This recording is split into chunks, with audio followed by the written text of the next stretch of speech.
সাদা কালো জার্সিতে নেইমারের জন্য রেগুলেটর বিপক্ষের ম্যাচটা ছিল একদম পরিপূর্ণ।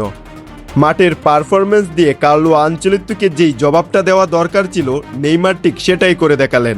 শুধুমাত্র যে গোল পেয়েছেন তা না, পুরো ম্যাচ জুড়েই তার উপস্থিতি ছিল চোখে পড়ার মতো।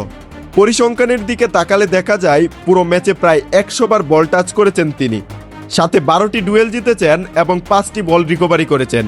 এমনকি ফাইনাল থার্ডেও তার পাসের দাঁড় ছিল দুর্দান্ত, যেখানে তিনি 7 বার নিখুঁত পাস দিয়েছেন। সবচেয়ে বেশি ফাউলের শিকার হয়েও নেইমারকে থামানো যায়নি। ড্রিবলিং করার সময় তাকে আজ বেশ স্বাচ্ছন্দ্য দেখাচ্ছিল।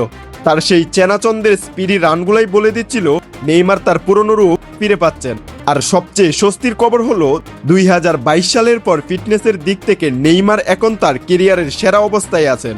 মাঠের বাইরের পরিস্থিতিটা কিন্তু খুব একটা সহজ ছিল না।